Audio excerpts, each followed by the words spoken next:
कोनों से, कोल्हान से, पलामू से, तीनों से अपने हक अधिकार की लड़ाई लड़ने के लिए आए हैं, उसको धारदार बना के आए हैं और इस मनोवादी प्रवृत्ति की जो सरकार है इसको आगे दिखाने आए हैं। आप लोग सबको मेरी तरफ से हार्दिक बधाई।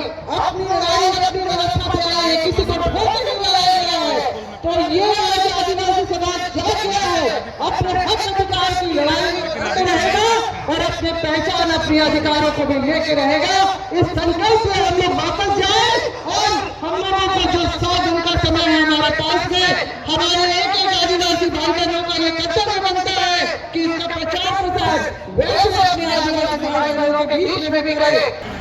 तो फिर हमारी जो ताकत हमारे पूर्वजों ने दिखाई, आज हमारे पास वो समय आ गया है।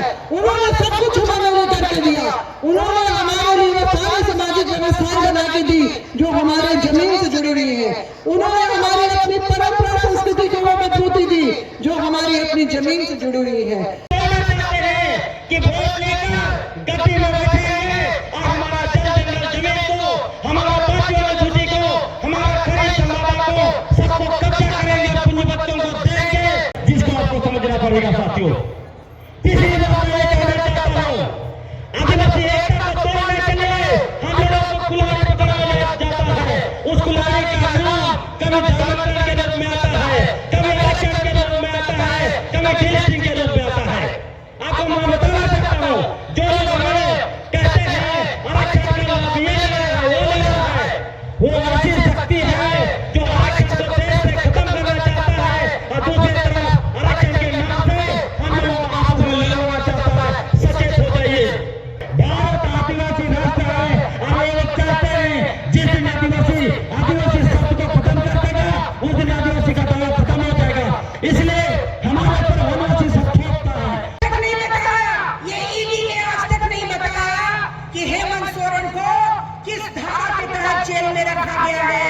साथियों, ये उसी दिन की याद दिलाती है जब सिद्धू कान्हू ने उलगुलान किया था, बिरसा मुंडा ने दोंगारी पहाड़ पर उलगुलान किया था और तब अंग्रेज गोली चला रहे थे और सिद्धू कान्हू को इसी तरह से जब उन्होंने कहा, ये इतिहास की किताबों में W.G. आर्चर ने लिखा है, जवाब देते देते हो गए दोनों दम, सिद्धू कान्हू को कचहरी में बैठा दिया और जवाब सवाल कर रहे थे। आज सिद्धू कान्हू की नायक की परंपरा हेमंत सोरेन को भी उसी तरीके से ईडी बैठा रहा है और जवाब तलब कर रहा है। साथियों, ये घोर अन्याय है। ये अंग्रेजों से भी बुरी सरकार भारतीय जनता पार्टी और RSS की सरकार है। ये doctor Bhalchandra Mungekar planning commission के मेंबर थे और उन्होंने ये रिपोर्ट लाई। साथियों, ये रिपोर्ट में लिखा है जो प्रभाकर जी कह रहे हैं कि पूरे देश के आदिवासी इलाके में कोई भी केंद्रीय कानून फ्लडेड नहीं किया जाएगा, कोई भी सेंट्रल कानून को लागू नहीं किया जाएगा।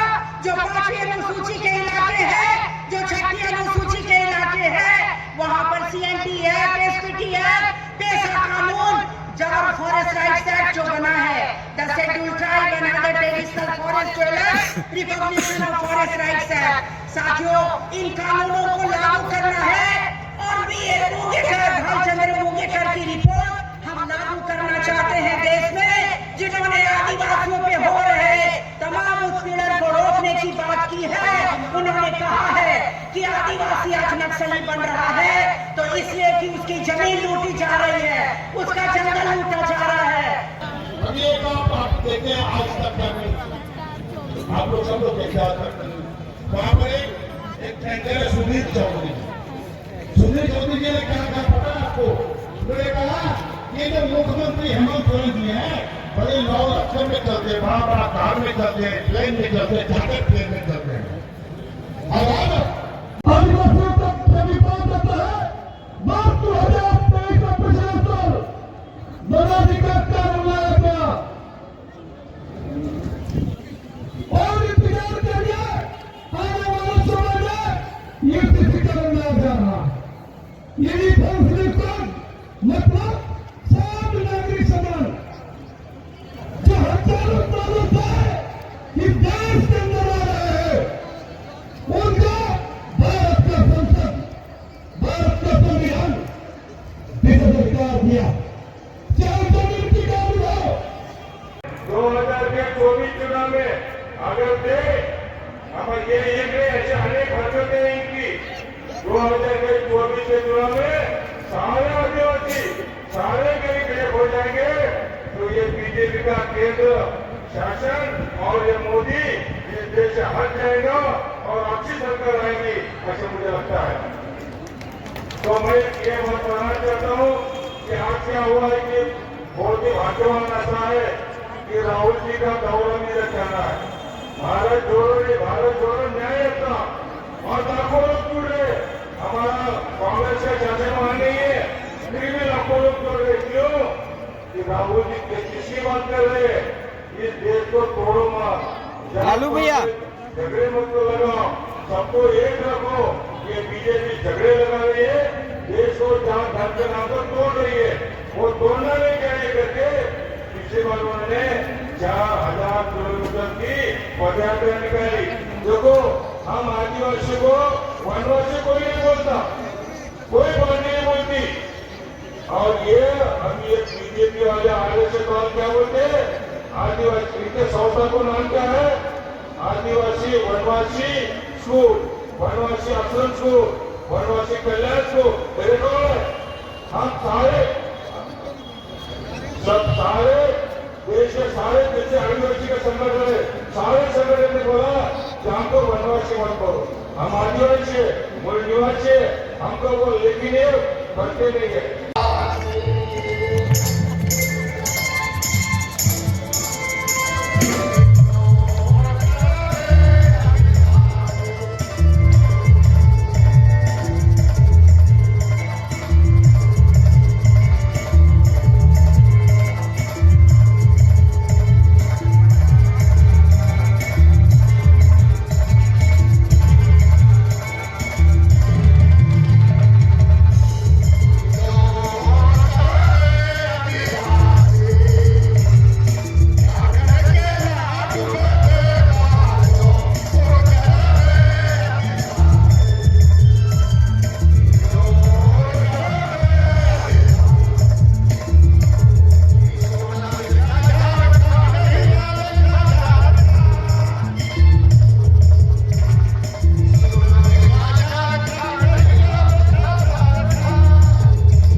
अरे बहुत भूले खाओ, ये लोग हम लोग को सिखाता है बिरयानी खिलाना।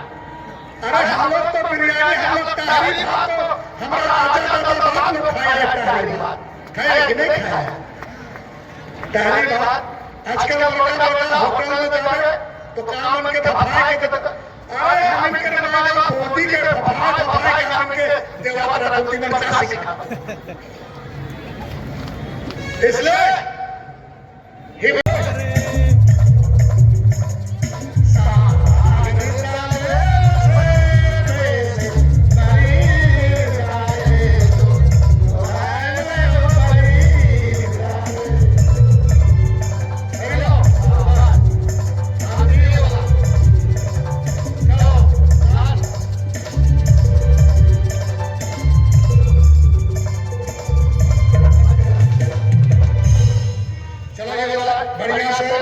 दिमाग में जोर करने के बाद जो करे आदिवासी चलो जो करे आदिवासी चलो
आप लोगों को जोहार, आप लोगों की सभी बात को सुना और अच्छी तरह से जाइएगा। सभी लोगों को फिर एक बार जोहार, धन्यवाद। कौन कर रहा है? एले मुराव साहब धन्यवाद करेंगे। 2 मिनट भैया आज का वीडियो राजेश मिश्रा जी बोलना चाह रहे थे, आप जरा आज हाथ उठा दीजिए।